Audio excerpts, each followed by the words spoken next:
The cold of the Oregon forest bit into Ayanna's skin, but it was nothing compared to the pain that had clawed at her heart ever since the massacre. The soldiers had come to their camp without warning, guns blazing, killing her people in a storm of violence. Her mother, father, and little brother, all of them taken from her in an instant. She had been gathering herbs when it started, and the only reason she had escaped was because she had been far enough away. She had run for days, her body weak from hunger and thirst, her ankle swollen from a twisted fall. But it wasn't the pain in her body that hurt the most. It was the emptiness inside, the loss of everything she had ever known. The forest was the only thing left, a silent witness to her suffering. Ayanna staggered through the underbrush, her vision blurred, her body trembling. The distant sound of rushing water beckoned her forward, but her strength was failing. She collapsed beside a fallen log, her body pressing against the earth as her breath grew shallow. There was nothing left, only the forest, only the solitude. Before we begin, we'd love for you to watch the story closely and, by the end, rate it out of 10 in the comments. Your feedback helps us understand the kind of stories you enjoy, and it guides us in creating even better content for you. A sound broke the silence, faint, almost like a whisper. Ayanna's mind struggled to grasp it through the fog of exhaustion. At first, she thought it was the wind, or maybe the distant rustling of the trees. But it came again, clearer now, footsteps, heavy yet deliberate, crunching the dry leaves. She pressed herself closer to the ground, instinctively hiding, hoping that whoever it was would pass by. But the footsteps stopped. For a long moment, the forest was still.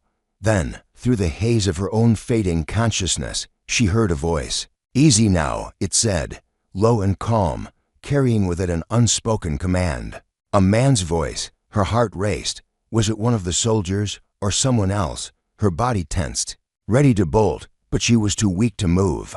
The last thing she remembered before everything went dark was the stranger's shadow looming over her. When Ayanna's eyes fluttered open, she was no longer lying on the cold forest floor. The warmth of a fire flickered at the edge of her vision. Her body was propped up against something soft. Her first instinct was to fight, to run. But the dull ache in her ankle and the pain that crept through her muscles kept her still. She tried to focus. A figure stood over her, a tall man with broad shoulders. He was looking at her with something, concern, or maybe curiosity. His face was weathered, his features rough but kind. He held out a canteen, offering her water. "Water," he said gently. "You need it more than I do." Ayanna's gaze flickered from the canteen to his face. There was something in his eyes that made her hesitate, but her throat was parched, and the need for water was overwhelming. Slowly, she reached out and took the canteen from his hand. The water was cool, soothing as it slid down her throat. She drank deeply, unable to stop until the canteen was nearly empty. The stranger didn't speak as she drank, but he watched her intently, his eyes never leaving her face. When she finished, she finally met his gaze again. His eyes were blue, sharp, like the sky before a storm. He didn't look like a soldier. His clothes were simple, rough-hewn. A lumberjack, maybe. His hands were calloused, his face clean-shaven, though there was a dark stubble growing along his jaw. "I'm not going to hurt you," he said quietly, his voice low, reassuring. Ayanna's body tensed at the sound of his words. She wanted to trust him, but trust had become a luxury she couldn't afford. Every time she had trusted someone, it had only led to more pain. She could see the edge of fear in his eyes, too, though it was masked beneath the calm exterior. "Who are you?" Ayanna managed to ask, her voice barely more than a whisper. "My name's Tom," the man replied, his hand resting on the ground beside her, as if prepared to help her up if needed. Tom McCriety. Ayanna looked at him, uncertain. He was offering her nothing but his name and the warmth of his fire, but that wasn't enough. Not anymore. Her people had trusted too many strangers, and it had cost them everything. "You're Sue," he said quietly, breaking the silence between them. He didn't ask it as a question, but as a statement of fact. "What happened to you?" The question stirred something deep within Ayanna, the pain of her family's deaths, the confusion, the terror. She closed her eyes for a moment, trying to block out the memories that threatened to overwhelm her.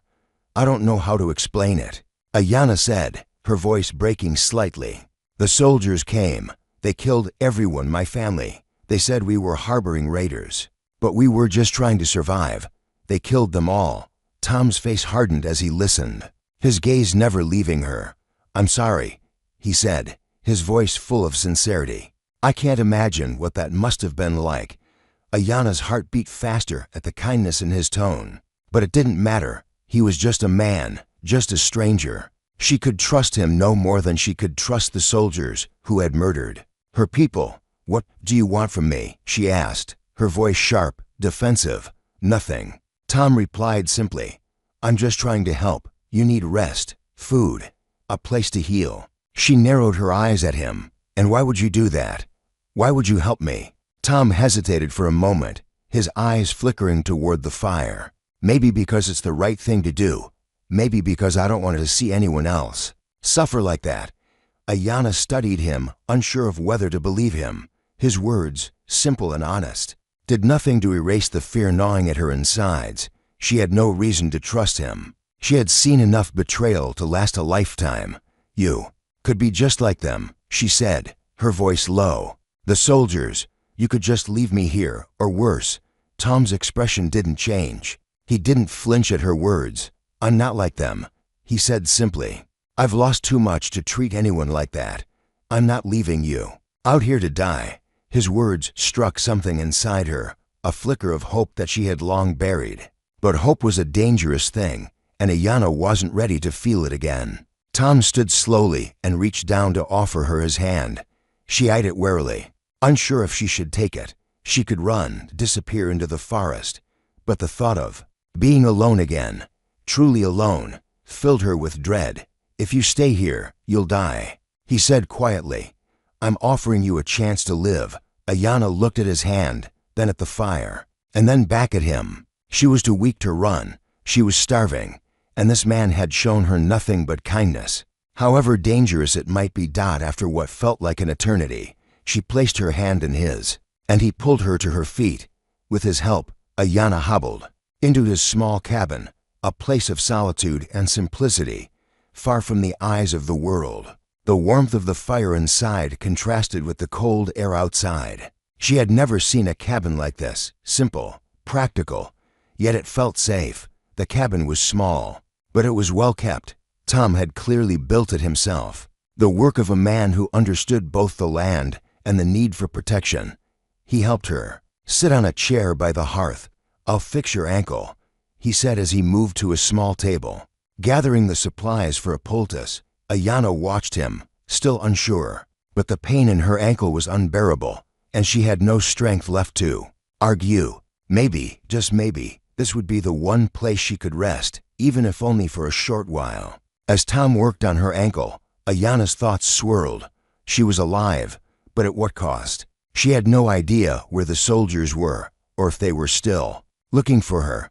But something told her that if she stayed with Tom, she was safe. "Why are you helping me?" she asked, her voice steady now, but still laced with suspicion. Tom didn't look up as he wrapped her ankle. "Because I can, and because it's the right thing to do."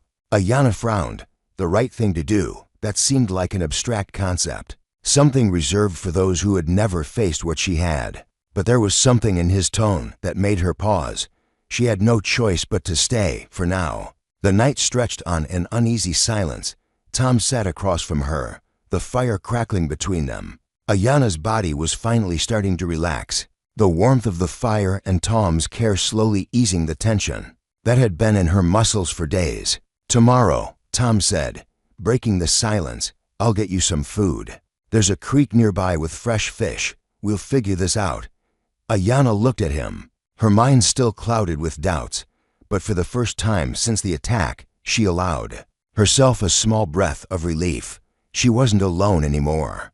But as the night stretched on, Ayanna knew that survival wasn't guaranteed. The world outside was still a dangerous place. The question was, would Tom's kindness lead to safety or more tragedy? The morning light filtered through the trees, casting long shadows over the cabin.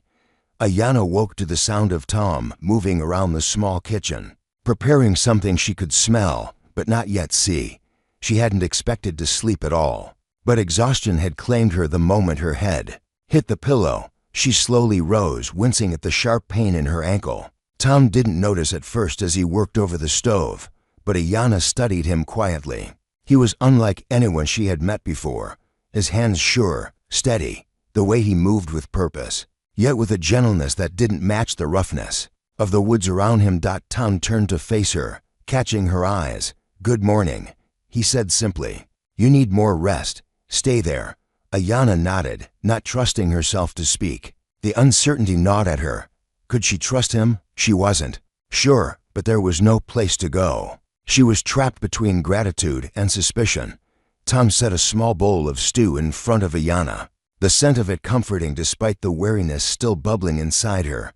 She eyed the food, but hunger quickly overpowered any lingering doubts. She dipped her spoon into the warm broth, savoring the taste, but a part of her remained cautious, constantly scanning the room, the windows. Tom watched her, his face unreadable. "You can stay here as long as you need," he said quietly, "but you can't keep hiding, not forever. The world out there won't let you." Ayanna's fingers froze on the bowl. She knew he was right. Hiding here, in this cabin, was temporary, but the world outside held dangers she didn't understand, soldiers, settlers, and a land she no longer recognized. "I can't go back," she whispered, her voice heavy with loss. "I can't go back to that life." Tom's jaw tightened, and he looked away. "I know." A tense silence stretched between them, and Ayanna realized how much she feared what would happen next. After breakfast, Tom helped Ayanna with her injured ankle. He moved with quiet efficiency, yet there was something in his touch that lingered longer than necessary. She couldn't deny the gentleness in his hands, but her mind was focused on her next step. She couldn't stay here forever, and yet, leaving meant returning to the dangers of the outside world. "How long have you lived here?" Ayanna asked, trying to make conversation as Tom carefully wrapped her ankle. 3 years, he replied, his voice flat. "Came to work the land after losing everything." Ayanna's eyes studied him, searching for a story that matched the silence around them. She had never been good at reading people, but there was something in the way Tom spoke that spoke of pain that mirrored her own. "You've lost someone, haven't you?" she asked, her voice softer now. Tom's hands stilled for a moment. "Yeah, I've lost more than I care to talk about." His tone was final, and the room seemed to grow colder in that moment. That evening, after a quiet dinner, the forest outside seemed to come alive with distant sounds, the rustling of leaves, the occasional crack of a branch snapping underfoot. Ayanna listened, her body tense, but Tom didn't seem concerned. He went about his business, cleaning up the dishes, unfazed by the noises that carried on the night air. "There's something out there," Ayanna said, her voice barely above a whisper. Tom stopped what he was doing and looked at her, his brow furrowed. "What do you mean?" "Footsteps. They're too deliberate to be just an animal," she said, her instincts telling her that they weren't alone. She could feel the hairs on the back of her neck stand up. Tom glanced out the window, his expression unreadable. Could be nothing, or it could be someone looking for trouble. Ayanna's heart raced. She had no idea how long they could stay hidden in this small cabin. The world outside seemed to be closing in on them, and the threat felt real. The next morning, Tom took Ayanna to the creek, his eyes scanning the woods carefully as they walked. Ayanna couldn't help but feel the tension in the air. It was as though the forest itself was holding its breath, waiting for something to break the silence. "You stay here," Tom said, motioning to a large rock beside the creek. "I'll be back soon." Ayanna nodded, but as he walked away, her instinct screamed that they were being watched. She couldn't shake the feeling that someone, or something, was lurking just beyond the trees. Hidden from view, she tried to focus on the sound of the creek, the rush of water over stones, but her mind kept drifting back to the dark presence she sensed in the woods. She hugged her knees to her chest and looked around nervously, feeling the weight of isolation pressing down on her. Minutes passed, then hours. Still no sign of Tom, and the feeling of being watched only grew stronger. By the time Tom returned, the sun had begun to dip low in the sky, casting an eerie light over the forest. Ayanna didn't need to ask. She could see the tension in his posture, the quickness of his steps. "There's someone out there," he said, his voice low, barely above a whisper. "I don't know who, but I'm not taking any chances." Ayana's heart dropped. She stood up quickly, her ankle still weak, but she ignored the pain. "What do we do?" Tom's eyes were filled with a mixture of resolve and worry. "We head back to the cabin. We don't wait for trouble to find us." The two of them moved through the woods with haste, but Tom was careful not to make any noise. Ayana followed closely behind, her thoughts racing. Who was out there? What did they want? And why did it feel like they were being hunted? When they reached the cabin, Tom bolted the door behind them, his eyes scanning the surroundings. "We're not safe here anymore," he muttered to himself. Ayana could feel the unease settling in her chest, the familiar sense of danger creeping closer. She had trusted Tom, but now she wasn't sure if it was enough. The world was closing. "And what do we do now?" she asked, her voice strained. Tom's gaze was hard. "We wait, but we don't let our guard down." Ayana's mind raced. This wasn't just a random encounter. Someone was hunting them, and she didn't know who or why, but she felt it in her bones. They were about to face something far worse than either of them had anticipated. The storm was coming, and it was coming for both of them. The hours passed in tense silence. Tom sat by the window, peering through the cracks in the walls, while Ayana paced, unable to sit still. Her body ached from the journey, but it was the fear gnawing at her mind that kept her moving. "What if they come for us tonight?" she whispered. "They will," Tom replied, his voice steady. "But we'll be ready." Ayana's stomach twisted in dread. She had never been in a situation like this, hunted by unknown enemies in a world that no longer made sense. Her mind swirled with the memory of the soldiers' faces, the gunfire, the screams. She had been running for days before Tom had found her, and now she was trapped again, this time in a cabin with no way out. As the darkness of the night grew deeper, Ayana realized that her past was never truly gone. It was waiting just outside, ready to strike. The following day, Tom prepared for the worst. He packed a small bag with essentials, food, water, his rifle. Ayana stood by the fire, watching him carefully. "Where are we going?" she asked, her voice tense with uncertainty. Tom didn't answer at first. He packed slowly, methodically, like a man who had seen too many good men die to trust anything. "We're heading to the northern cliffs. It's the only place I know where we'll be safe." The words felt like a lie. There was no place in this world that was safe anymore. But Ayana didn't argue. She had learned to follow his lead. If Tom said it was their only option, then it was. But deep inside, Ayana knew they weren't safe. Not yet. As they made their way through the woods, Ayana couldn't shake the feeling of being pursued. She kept her gaze on the path ahead, but her senses were stretched taut, listening for any sound, any sign of movement. The trees seemed to close in around them, and the air felt thick with tension. Tom led the way, his movements deliberate and quiet, but Ayana could see the worry in his eyes. He wasn't as confident as he had appeared before. They were in unfamiliar territory, and the feeling of being watched had never been more real. Suddenly, a rustle came from behind them. Ayana spun around, but Tom was already pulling her to the ground. His hand pressed over her mouth. "Stay quiet," he whispered, his voice low and urgent. "They're close." Ayana's heart raced as she lay on the ground, her body pressed against the cold earth. She could hear the faintest sound, footsteps, slow and deliberate, just beyond the trees. Tom's hand remained on her mouth, his grip firm but not painful. He was listening intently, his eyes scanning the shadows. The air around them felt thick, oppressive. Ayana's breath quickened, and she could feel the adrenaline coursing through her veins. She had been through so much already, but this was different. They weren't just hiding from soldiers now. They were being hunted. Tom finally released her mouth, his eyes locking onto hers. "Stay down. Don't move until I tell you." She nodded, not trusting her voice. There was no question now. They had been found. Whoever was out there knew they were close, and Ayana could feel the weight of their gaze in the stillness. The footsteps drew closer. She held her breath, waiting for the inevitable. The rustling stopped. For a moment, there was nothing but the sound of Ayana's heart pounding in her chest. She couldn't see through the thick brush, but she could feel the presence of someone. Nearby, Tom's hand never left her arm, his fingers tense. Minutes passed, though it felt like hours. Ayana's body ached from holding still, her muscles screaming for movement.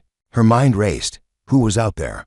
What did they want? Her instincts told her it wasn't just soldiers. It was something darker, something more dangerous. Finally, Tom stood, his movements slow and calculated. He held up his hand, signaling for Ayana to stay low. The footsteps were almost upon them now. With a swift motion, Tom pulled his rifle from its holster, his eyes never leaving the trees. "Stay down," he whispered harshly. "Do not move, no matter what." Ayana's stomach churned. The tension in the air was unbearable. Someone was coming for them. The figure emerged from the trees, barely visible in the dim light of the late afternoon. A man, tall and lean, his silhouette barely discernible in the shadows. He moved cautiously, his eyes darting from tree to tree, searching for something. Ayana held her breath, every muscle in her body frozen. Tom's grip on his rifle tightened, but he didn't move. The man continued his slow, methodical advance, unaware of their presence. Suddenly, the stranger stopped, his head tilted slightly, as though he sensed something in the air. His eyes swept across the ground, narrowing as if he could feel the weight of their gaze. Tom's pulse raced. Every instinct told him to shoot, but something held him back. Who was this man? Friend or foe? Damn it, Tom muttered under his breath. He's too close. Ayana's eyes flickered between Tom and the stranger. The world held its breath, waiting for the next move. The stranger turned and began walking toward the clearing where they had been hiding. Ayana's pulse quickened, and she felt the heat of panic rise in her chest. If he found them now, they would have no chance.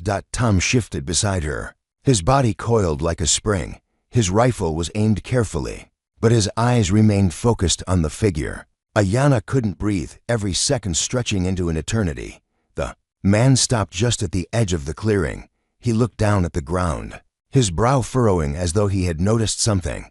Ayana's heartbeat thudded in her ears. Tom took a slow breath, his rifle still trained on the man's chest. "Now," he muttered. In one fluid motion, Tom stood, his rifle aimed directly at the stranger. "Who are you?"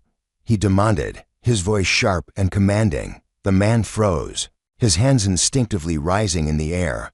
"I'm not looking for trouble," the stranger said, his voice low and cautious. He was clearly trying to assess the situation, his hands still raised, but not in a threatening manner.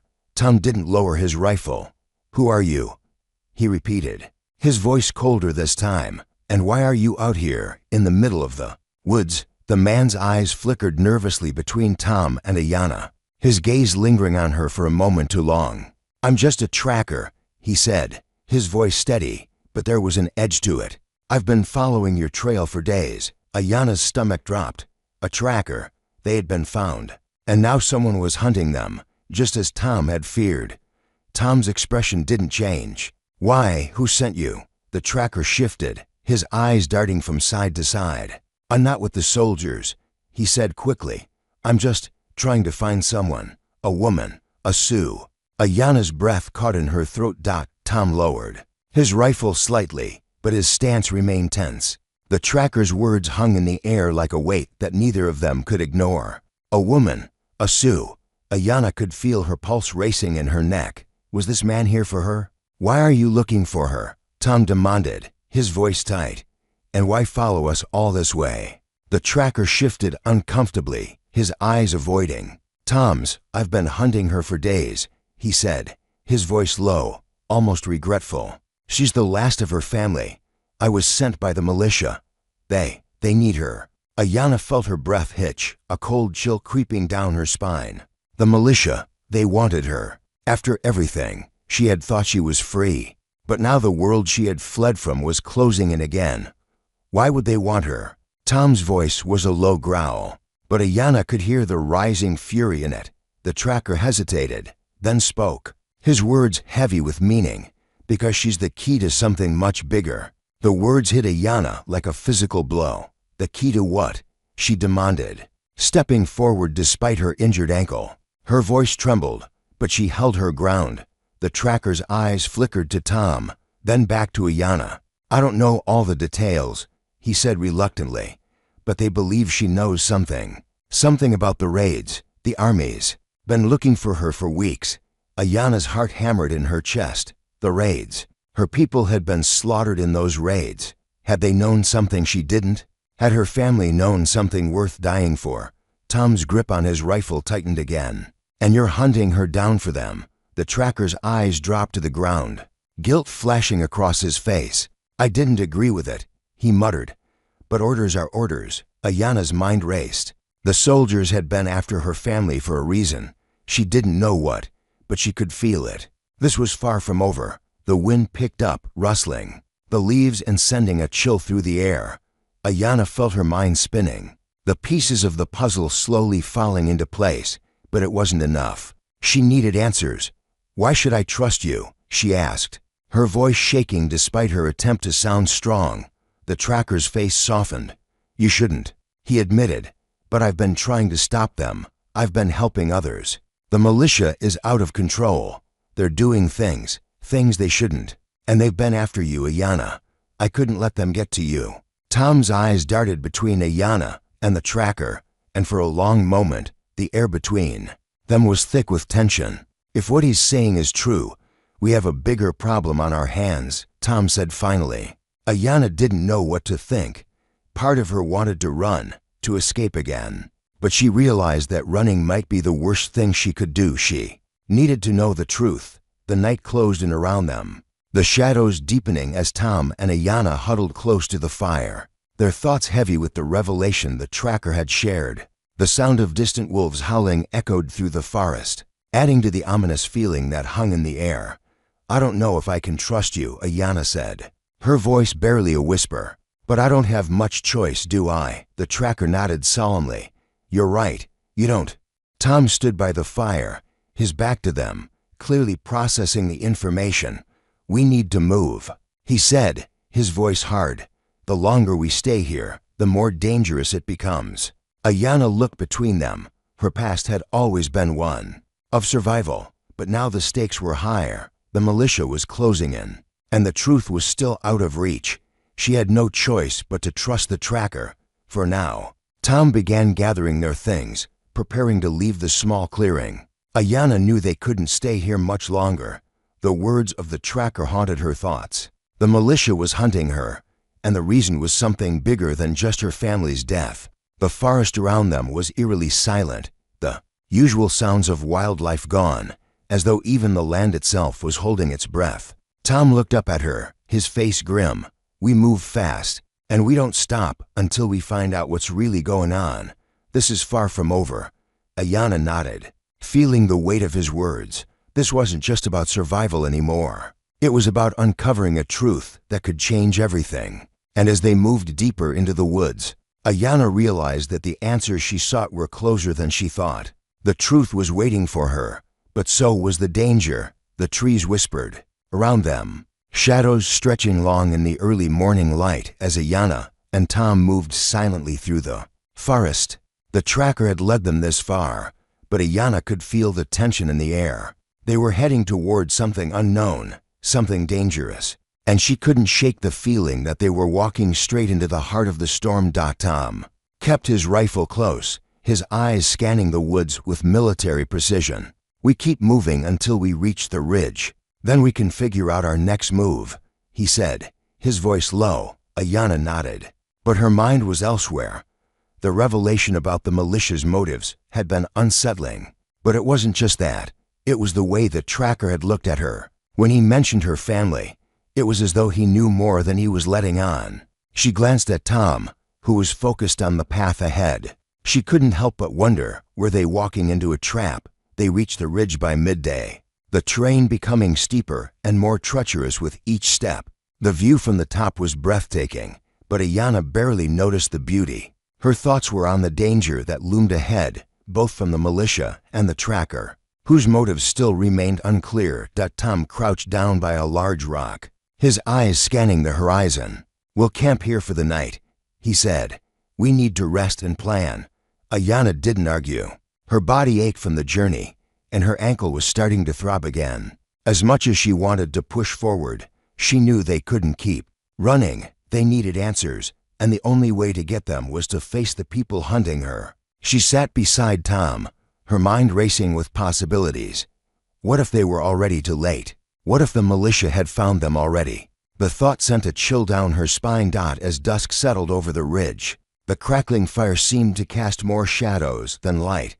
Ayanna stared into the flames, her thoughts heavy. The night had grown unnervingly quiet, as though the world was holding its breath.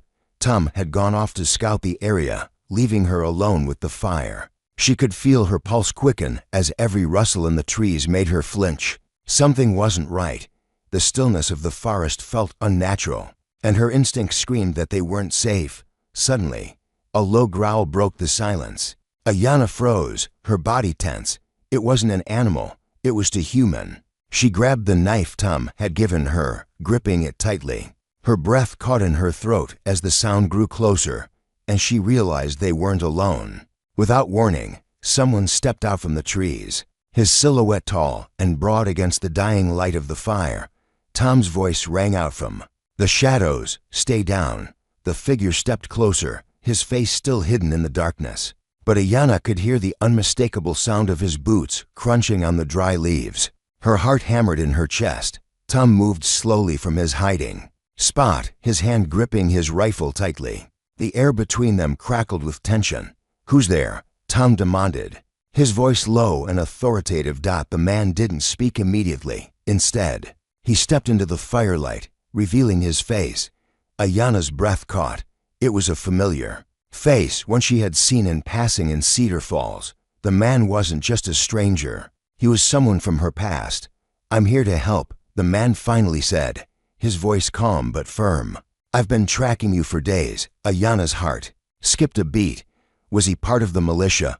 Part of the conspiracy? Tom's eyes narrowed, his rifle still trained on the man. "Help, or are you here to finish what the others started?" The man held up his hands, showing no sign of aggression. "I'm not with them," he said quickly. "I've been trying to stop the militia. I know what they're planning.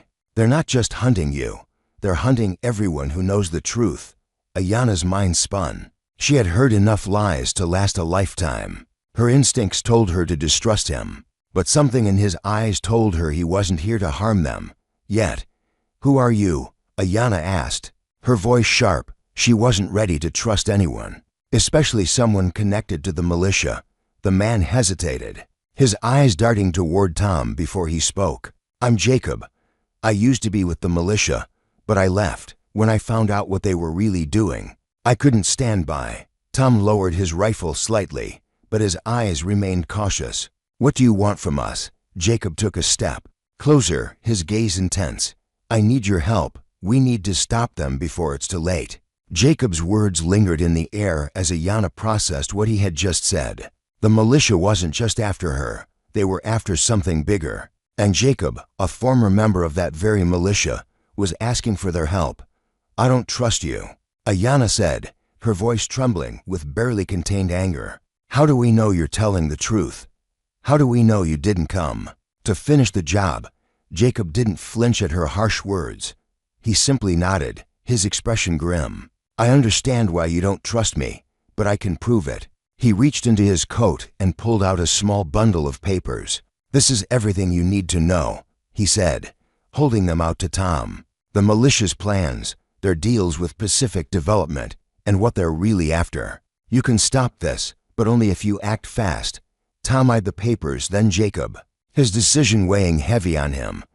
He glanced at Ayanna, who was still shaking with uncertainty.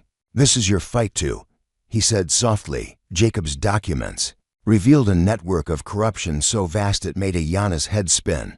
The militia, with the help of powerful men from the Pacific Development Corporation, had been orchestrating violence and chaos to seize control of vast tracts of land, including Native American territories. Ayanna's family hadn't been murdered for nothing. They had been caught in the crossfire of a much bigger scheme, the people they've killed. Jacob said, his voice tight with anger, "We're part of a plan to push the tribes out and clear the way for development.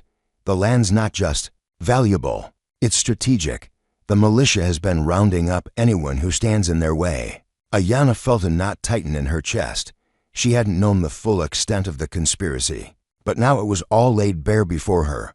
"Where do we go from here?" Tom asked, his tone grim. "We stop them," Jacob said, his eyes hard with resolve, "and we expose them for what they are." The next few days were spent moving cautiously through the forest, staying hidden as they planned their next move. Jacob had given them a map, one that showed hidden paths and safe havens. Throughout the region, their goal was to reach the nearest tribal leaders and inform them of what the militia was doing before it was too late. Ayanna's mind was consumed with the weight of it all. The militia's plans were only part of the equation. Her own survival, her family's death, and the larger conspiracy. It all pointed to one thing. They were in the center of a storm they had no control over. "You're sure they'll believe us?" Ayanna asked Jacob, her voice filled with doubt. She had lived through betrayal, and she wasn't sure who to trust anymore. Jacob met her gaze, his expression steady. "They'll believe you," he said.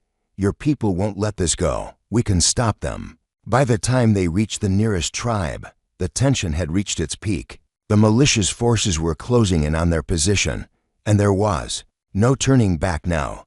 If they were going to stop this, they had to act quickly. The tribal leaders listened intently as Ayanna and Jacob laid out everything they had learned. The evidence was irrefutable. The militia's connections to Pacific development, the land seizures, and the violence that had claimed so many lives. It was all part of a greater plan. "We can't let them get away with this," Chief Running Bear said, his voice filled with anger. "We'll take this to the council. We'll fight back." The room was filled with murmurs of agreement, but Ayanna felt a cold pit in her stomach. The war they were about to start would change everything. There would be no going back, but it had to be done. As the final battle loomed, Ayanna stood on the edge of the forest, her heart heavy with the weight of what was to come. The militia's forces were on the move, and the tribe had gathered its warriors for the fight. Tom stood beside her, his rifle slung across his back. His expression was grim, but there was a determination in his eyes that matched her own. They were no longer running. They were fighting for something much bigger than themselves, for justice, for the truth. "We'll make it through this," Tom said quietly. Ayanna looked out at the horizon, the sun setting in the distance. She didn't know what the future held, but she knew that together they would face whatever came next. The fight wasn't just for survival. It was for a chance at something better. And as the warriors prepared for battle, Ayanna felt the strength of her ancestors flow through her. It was time to take back what was theirs. The tension in the air was palpable as Ayanna, Tom, and Jacob moved through the dense woods toward the militia's stronghold. Every rustle of leaves made their hearts race, but they pushed forward, knowing they had no other choice. The map Jacob had given them showed a hidden path, a route that led to a small outpost of the militia, the one place where they could intercept information about the larger conspiracy and expose the plans of Pacific development. Ayanna couldn't stop thinking about the horrors she had witnessed, the death of her family, the soldiers' cold, methodical violence. She had thought the worst was behind her, but now she understood. The militia wasn't just hunting her. They were hunting an entire future, a legacy that had been buried beneath the greed of men in power. She glanced over at Tom, his face set in grim determination. He had been through so much, and yet he stood beside her, unwavering. It was a bond forged in fire, and she couldn't help but feel a flicker of hope. "We're almost there," Jacob whispered, his voice low and cautious. Ayanna nodded, steeling herself for whatever awaited them. The world was on the edge of a precipice, and she was right in the middle of it. No matter what it took, she would not allow this to continue. Not while she still had breath in her lungs. The moon hung low in the sky, casting an eerie glow over the forest as they approached the militia's outpost. The sound of their boots on the soft earth was muted by the thick canopy above, but every step felt like a drumbeat in the silence. Ayanna could feel her heart pounding in her chest, each beat a reminder of everything she had lost and everything she still had to fight for. Jacob led the way, moving with a quiet precision. His time with the militia had taught him how to navigate through enemy lines undetected, and Ayanna had come to rely on his knowledge. Tom, ever watchful, stayed close, his rifle ready in case of trouble. As they neared the outpost, The lights of the small camp flickered in the distance. Ayana's stomach twisted with anticipation. This was it. The moment that would change everything. "We wait for the signal," Jacob said quietly, his eyes scanning the camp. "Once we're inside, we gather as much information as we can and get out before they know we're here." Ayana nodded, but her mind was racing. What if they were too late? What if the militia already knew they were coming? The uncertainty weighed heavily on her, but she knew there was no turning back now. With a final glance at her companions, she stepped forward, the weight of the world on her shoulders. The battle wasn't just for survival anymore. It was for the truth. Now that you've watched the full story, we'd really appreciate it if you could rate it out of 10 in the comments. Your thoughts help us improve and ensure we're bringing you the kind of storytelling you truly enjoy.